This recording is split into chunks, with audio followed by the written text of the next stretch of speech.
A startling declaration. Grand Marshal Zaxxer slammed his fist on the obsidian war table, his 9 eyes glinting with malice. These humans have vexed us for far too long, he snarled to his assembled war council. Their planet's resources are ripe for conquest, yet they brazenly defy the hegemony with their very existence. The time has come to put them in their place. Murmurs of assent rippled through the cavernous chamber. For millennia, the galactic hegemony had reigned supreme, assimilating or enslaving countless worlds. Resistance was met with swift retribution, civilizations crushed beneath the hegemony's might. Yet Earth had always been a curiosity, a fractious, chaotic world that seemed to constantly teeter on the brink of self-destruction, yet somehow continued to endure. We have tolerated their impertinence for long enough, Zaxxer continued. They brazenly broadcast their radio waves into the void, ignorant or uncaring of who might be listening. They launch primitive probes and spacecraft into their solar system, as if staking a claim to the stars they have no right to grasp. It is time they learn the consequences of drawing the eye of the hegemony. With a wave of a clawed hand, a hologram of Earth burst into view above the war table, slowly rotating in a blue-green splendor that belied the warlike intentions of those who now gazed upon it. We know they are primitives, still trapped in their delusions of individual liberty and planetary sovereignty, Zaxxer sneered. They will be made to bend the knee, one way or another. What are your orders, Grand Marshal? Inquired Admiral Vortax, her exoskeleton gleaming under the chamber's lurid lights. Shall I prepare my fleet for a ground invasion? Zaxxer shook his head, his maw twisting into a cruel approximation of a smile. That won't be necessary, Admiral. We will first give them an opportunity to prostrate themselves before us willingly. Open a channel to their world leaders. Inform them that the hegemony has declared dominion over their planet, effective immediately. They have one planetary rotation to comply with our demands of unconditional surrender. If they do not. He turned back to the hologram, his eyes reflecting the fragile sphere suspended before him. Then we will make an example of them for the entire galaxy to witness. They will either submit to our rule, or they shall be annihilated. Far below the War Council's deliberations, in the bowels of the Grand Marshal's flagship, a single Comtech found herself tasked with delivering the most momentous message in human history. With trembling appendages, she opened the channel to Earth and began to broadcast in clipped, harshly accented English. People of Earth. This is the galactic hegemony. We lay claim to your planet and all who dwell upon it. As the message beamed across the light years, traveling at superluminal speeds to a distant blue world, the hegemony waited with a predatory intensity for a response, a reply, a plea for mercy. They expected protestations of innocence, perhaps a futile attempt at military bravado. What they received was something else entirely. The people of Earth greeted the hegemony's declaration of war with a barrage of memes. Social media platforms lit up with jokes, GIFs, and hastily photoshopped images of alien overlords. World leaders took to international airwaves not to capitulate or rally their militaries, but to issue statements dripping with snark and bemusement. Honestly, who do these guys think they are? Quipped the President of the United States in an emergency press conference, her eyes glinting with a curiously calm amusement. Claiming an entire planet is just bad manners, really. Didn't their parents ever teach them to ask permission before taking someone else's stuff? Similar sentiments echoed from capitals around the globe, as if all humanity had suddenly become united in the face of an existential threat, not by fear or defiance, but by a collective sense of incredulous hilarity. As the hegemony ships closed in on Earth's orbit, their sensors straining for any sign of the primitive species' doomed resistance, they were instead bombarded with a deluge of cultural references and dismissive humor. "Show me what you got," demanded one transmission, broadcast on loop from humanity's most powerful communication arrays. "You shall not pass," declared another, Grand Marshal Zaxxer, now apoplectic with rage at this brazen display of disrespect, screamed at his subordinates through the flickering static. "Open fire. Raise their cities. Crack open their world and show them the price of defiance." But as the first salvo of superheated plasma hurtled towards the undefended planet below, a most unexpected thing occurred. The shot seemed to be disappearing. The bolts of destruction simply vanished well before reaching the outer atmosphere, as if swallowed by an unseen vortex. On the tactical displays of the hegemony fleet, a new element shimmered into existence. A vast network of orbital platforms, previously invisible, now lit up the screens like a constellation of human defiance. They had been there all along, watching, waiting for this very moment. Before the stunned hegemony could react, the Earth defense grid flared to life, and the alien fleet found itself ensnared in a web of crackling energy. Ships tumbled helplessly, caught in the intersecting lines of electromagnetic force.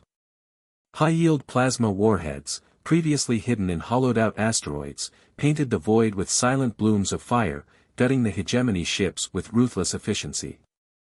As the once mighty war fleet floundered in near-Earth orbit, choking on the tatters of its own hubris, a new transmission cut in, broadcast from those same enigmatic defense platforms encircling their wounded prey.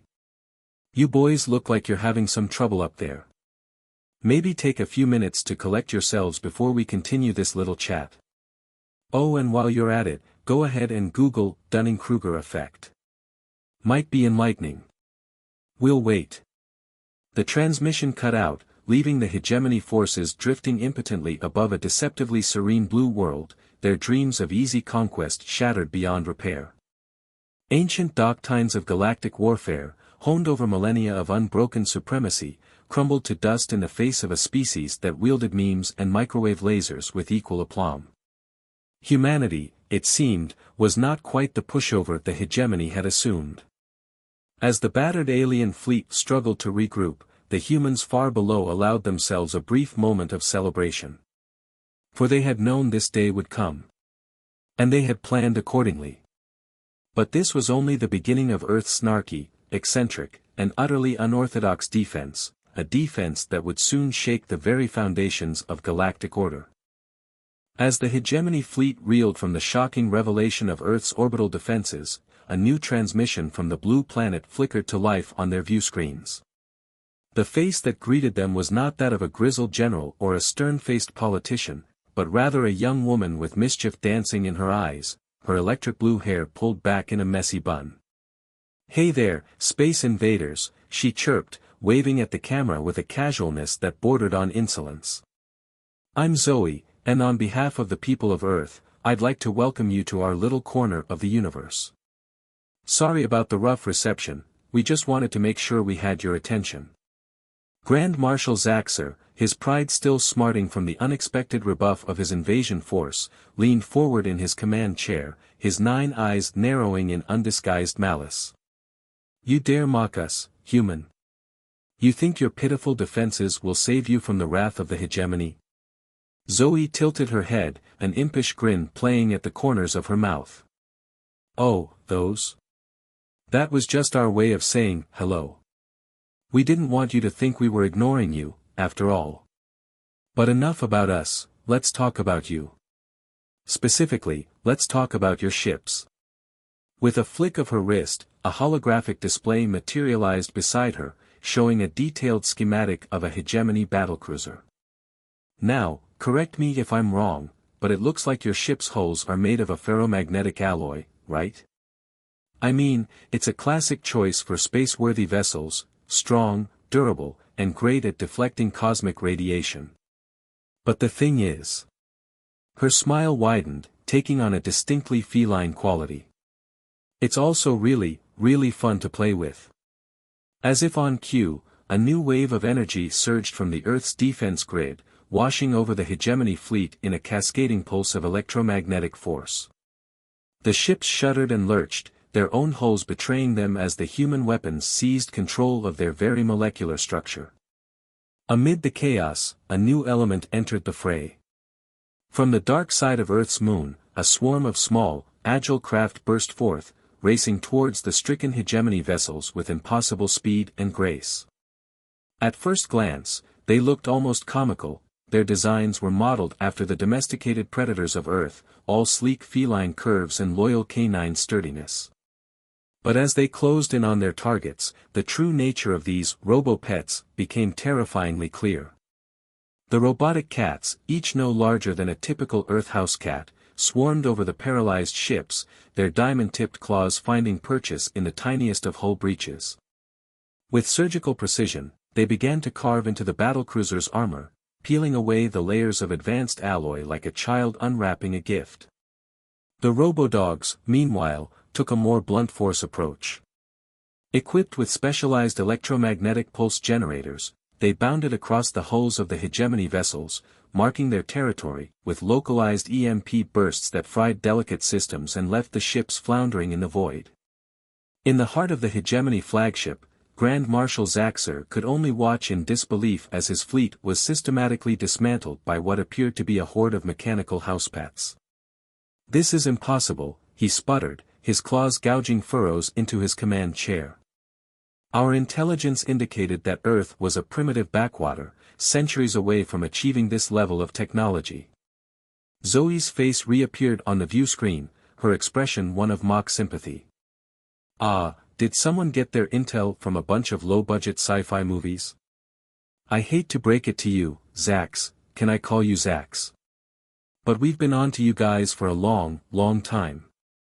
She leaned back in her chair, casually examining her neon-green fingernails. "You see, when you've got a bunch of bored astrophysicists and an unlimited supply of cat videos, you start to notice things. Like, for example, a bunch of alien ships constantly lurking at the edges of our solar system, trying and failing to be sneaky. But our cloaking technology Zaxxer stammered, his mind reeling. "Oh, that? Yeah, we cracked that ages ago. Turns out, all we needed was a couple of tweaks to our existing radio telescope arrays and bam, instant alien detector. We even started leaving little messages for your scout ships, just to mess with them. Did they never tell you about the time we rickrolled them so hard they had to go into FTL just to escape?" As the robots continued their playful yet devastating assault on the hegemony ships, Zaxxer found himself at a loss for words. Everything he thought he knew about this unassuming little species had been turned on its head. Earth was not the easy conquest he had been promised, it was a planet of cunning, creativity, and utter chaos. And now, as his fleet lay in ruins around him, picked apart by swarms of mechanical felines and canines, the Grand Marshal began to realize the true extent of his error. He had underestimated humanity, and in doing so, he had sealed the hegemony's fate. For this was no ordinary war, fought with the cold calculus of fleets and firepower. This was a war of wits, of laughter in the face of annihilation, of memes and mayhem and the utter refusal to play by the rules of a stagnant galaxy. Earth had not just defied the hegemony, it had turned the very nature of galactic warfare on its head. And as the robo-pets continued their gleeful demolition of the once mighty warfleet, Zoe's parting words echoed through the stunned silence of the hegemony flagship. "Welcome to Earth, space cadets. Hope you like cat videos, because you're about to be streaming them for a long, long time." As the robo-pets continued their gleeful assault on the hegemony fleet, reducing the once formidable ships to little more than floating scratch posts and chew toys, Grand Marshal Zaxxer found himself at a loss. His every attempt to rally his forces was met with a fresh wave of electromagnetic chaos, courtesy of Earth's improbable orbital defenses. "This is outrageous," he spluttered, his claws scrabbling uselessly at the flickering controls of his command chair. "We are the hegemony. We have conquered 1,000 worlds, brought entire civilizations to their knees. How can we be so easily thwarted by a bunch of hairless apes and their mechanical pets?"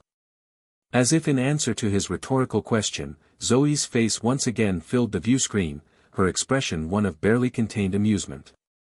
"You really don't get it, do you, Zax? This isn't about superior firepower or tactical genius. This is about something much more fundamental." She leaned forward, her electric blue hair framing her face like a neon halo. "You see, the hegemony has spent so long playing by its own rules, you've forgotten what it means to be truly challenged. You've grown complacent, secure in your own superiority. But humanity? We've never had that luxury. With a flick of her wrist, a new series of images began to play across the screen, scenes of Earth's tumultuous history, of wars and disasters and triumphs against impossible odds. We've spent our entire existence fighting tooth and nail for every scrap of progress, every inch of understanding. We've faced extinction-level events, global conflicts, and our own self-destructive tendencies, and somehow, we've always managed to come out the other side, bruised but unbroken. Zaxxer watched the images flicker past, a grudging sense of respect beginning to dawn in his ancient heart. These humans, with their chaotic ways and their bizarre sense of humor, they were more than just another species to be subjugated. They were a force of nature, unpredictable and indomitable. But do you want to know the real secret to our success?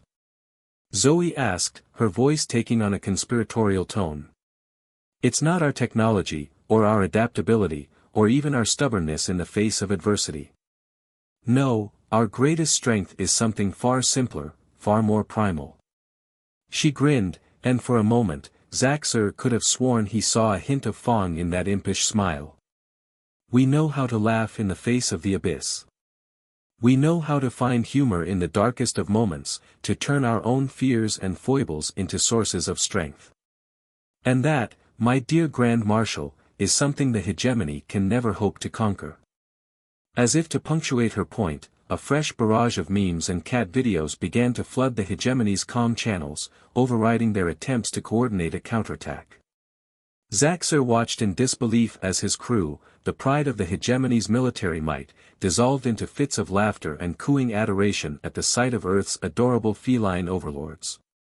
"Sir, we're losing control of the fleet," one of his officers cried out, her voice barely audible over the sound of purring and laser pointer hijinks. "The humans have somehow hacked our neural implants, they're flooding our minds with cuteness," Zaxxer finished, his shoulders slumping in defeat.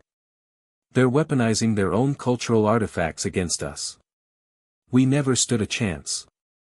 As the once mighty hegemony fleet devolved into a floating petting zoo, awash in the glow of a billion lolcat memes, Zoe's face filled the screen one last time.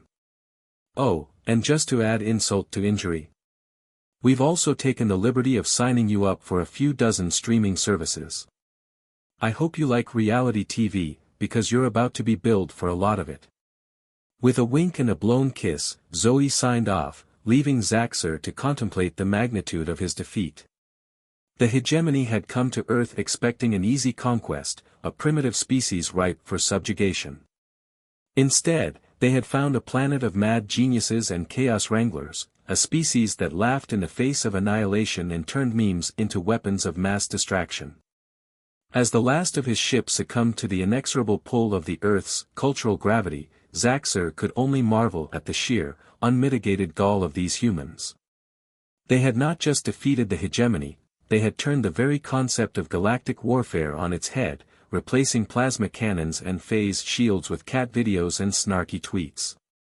It was a humiliation beyond compare, a defeat that would echo through the annals of hegemony history for eons to come. And yet, as he sat there in his useless command chair, watching his crew dissolve into gibbering puddles of meme-induced hilarity, Zaxxer couldn't help but feel a strange sense of respect, admiration, perhaps even a hint of envy. For the humans, in their chaotic, unpredictable way, had achieved something the hegemony had never even thought to attempt. They had found a way to make the universe laugh, and in doing so, they had changed the course of galactic history forever. The Grand Marshal leaned back in his chair, a rueful chuckle escaping his throat as he realized the magnitude of his miscalculation. He had come to Earth seeking conquest, but instead, he had found something far more valuable, a lesson in the power of humor, and the unbreakable spirit of a species that refused to play by anyone's rules but their own. And as the Robo-Pets continued their playful demolition of his once proud fleet, Zaxxer couldn't help but wonder what other surprises this mad little planet had in store for an unsuspecting galaxy. One thing was certain, the hegemony would never make the mistake of underestimating humanity again. As the hegemony fleet lay in ruins, its mighty ships reduced to little more than floating scratching posts for Earth's robotic defenders, Grand Marshal Zaxxer found himself at a loss. His every attempt to rally his forces, to salvage some scrap of dignity from this unmitigated disaster, was met with a fresh wave of memes and cat videos, beamed directly into the minds of his crew. "Enough," he bellowed, his voice cracking with desperation and defeat. "I yield.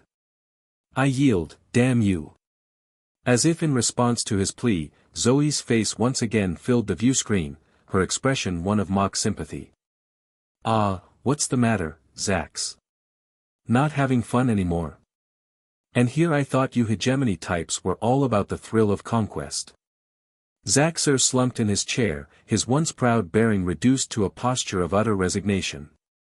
"You've made your point, human. We cannot hope to stand against the might of your memes." Zoe supplied helpfully. "Cat videos? Weaponized cuteness?" "Yes," Zaxxer finished lamely. "Those. We acknowledge our defeat, and the superiority of your culture's unorthodox tactics." Zoe grinned, leaning back in her own chair with an air of supreme satisfaction. "Well, that's a start. But if you really want to make amends, you're going to have to do a little more than just admit you were wrong." The Grand Marshal's eyes narrowed, a flicker of his old suspicion reigniting in their depths. "What more do you want from us? We have already surrendered, admitted the folly of our ways. What further humiliation would you heap upon the hegemony?" "Oh, nothing too drastic," Zoe replied airily. "Just a few small tokens of your newfound respect for Earth and its people. For starters, you can keep those streaming service subscriptions, consider it a cultural exchange program. Who knows, you might even learn something from our primitive entertainment." Zaxxer's jaw clenched, but he nodded stiffly, resigned to his fate. "Very well. And what else?" Zoe tapped her chin thoughtfully. "How about a public apology? A nice, big, galaxy-wide broadcast, admitting the error of your ways and pledging to leave Earth and its colonies alone from now on. Oh, and throw in some groveling while you're at it, we do so love a good grovel." The Grand Marshal looked as if he would rather swallow a live grenade than comply with such a demand, but with his fleet in shambles and his crew still incapacitated by the irresistible allure of Aloocats, he had little choice. "As you wish," he ground out through clenched teeth. "I will grovel." Zoe's grin widened, taking on a distinctly predatory edge. "Excellent. I'll have my people send over a draft of the apology. We want to make sure you hit all the right notes. Humility, contrition, a solemn vow never to underestimate humanity again, you know, the classics." As Zaxxer slumped further into his chair, the fight draining from his once imposing frame, Zoe's expression softened, just a fraction. "Hey, chin up, Zax. This isn't the end of the world, just the end of the hegemony as you know it. Who knows, maybe you'll find a new calling as a cultural attaché or something. Stranger things have happened." With that, the transmission cut out, leaving the Grand Marshal alone with his thoughts and the wreckage of his once mighty fleet. As he gazed out at the shattered remnants of his life's work, he couldn't help but marvel at the sheer, unadulterated absurdity of it all. Defeated, not by superior firepower or tactical genius, but by the unrelenting power of memes and cat videos. It was a fate he had never imagined, a humiliation beyond compare. And yet, as he sat there in his ruined flagship, watching the Earth's defense grid rearrange itself into a series of increasingly rude gestures, Zaxxer found himself seized by a sudden, inexplicable urge to laugh. It started as a chuckle, a barely audible rumble deep in his chest. But as the absurdity of the situation sank in, as the sheer, unbridled chaos of humanity's triumph washed over him, the laughter grew, building in intensity until it was a full-blown guffaw, echoing through the empty corridors of his ship. And as the Grand Marshal of the once mighty hegemony laughed himself silly, his mind awhirl with cats and memes and the utter improbability of it all, he couldn't help but wonder if maybe, just maybe, there was something to this whole humor thing after all. It was a lesson he would carry with him for the rest of his days, a reminder that, in the face of an uncaring universe, sometimes the only sane response is to laugh at the cosmic joke. And as the hegemony fleet limped away from Earth, its dreams of conquest shattered beyond repair, the humans below celebrated their improbable victory, secure in the knowledge that they had done more than just defend their homeland, they had changed the very face of the galaxy, one meme at a time. But the story was far from over. For as the dust settled and the laughter faded, a new era was dawning, an era in which the old rules no longer applied, and the only true constant was the unpredictable, indomitable spirit of humanity itself. The galaxy would never be the same. And Earth, for better or worse, would be at the center of it all. In the aftermath of the hegemony's humiliating defeat at the hands, and paws, of Earth's unlikely defenders, the galactic status quo found itself in a state of unprecedented upheaval. News of the Grand Marshal's surrender spread like wildfire through the star systems, each retelling more outlandish and meme-laden than the last. Overnight, Earth became the talk of the galaxy, not as a conquered backwater, but as a force to be reckoned with. The planet that had once been dismissed as a primitive mudball was now the subject of endless fascination and speculation, its every cultural quirk and cat video dissected by 1,000 alien civilizations. In the halls of power on distant worlds, leaders and diplomats scrambled to make sense of this new galactic order. Some called for swift retribution against the upstart humans, demanding that the hegemony redouble its efforts to bring Earth to heel. Others, however, saw opportunity in the chaos, a chance to forge new alliances, to break free from the stifling grip of the hegemony's rule. And at the center of it all, Earth itself basked in its newfound celebrity status. The once isolated planet found itself inundated with visitors from across the stars, each eager to see the species that had single-handedly, or single-podedly, brought the galaxy's mightiest empire to its knees. Tourism boomed as alien travelers flocked to Earth's iconic landmarks and cultural hotspots. They marveled at the pyramids and the Great Wall, gawked at the neon-lit cityscapes of Tokyo and New York, and lost themselves in the intoxicating rhythms of Rio's carnival. But most of all, they came to experience the one thing that had captured the galaxy's imagination like nothing else, the cats. Feline-themed souvenirs flew off the shelves, from "I conquered Earth and all I got was this lousy scratching post" t-shirts to "Kneel before your furry overlords" coffee mugs. Cat cafes and petting zoos sprang up on every corner, their once exotic residents now the most sought-after celebrities in the known universe. But it wasn't just the cats that captured the galaxy's hearts and minds. Earth's culture, in all its glorious, chaotic diversity, became the new lingua franca of the stars. Human memes and catchphrases infiltrated the language of 1,000 worlds, while music and movies from Earth's golden age of pop culture became the touchstones of a new, galaxy-wide zeitgeist. And at the forefront of this cultural revolution, a most unlikely figure emerged, none other than Grand Marshal Zaxxer himself.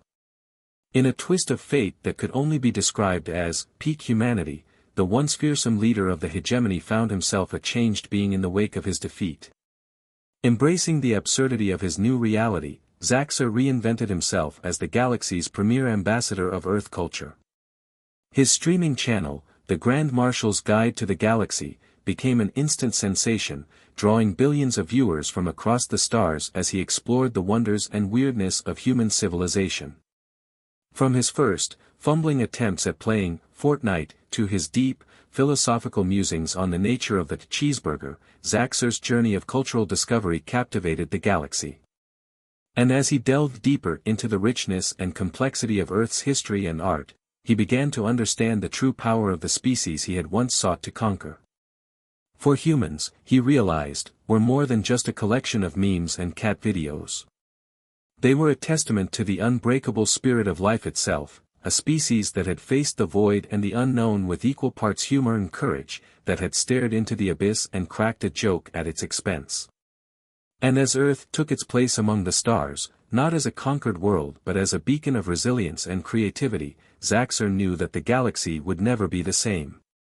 The hegemony, for all its might and majesty, had been brought low by a power greater than any it had ever known, the power of the human spirit, in all its mad, glorious, indomitable chaos.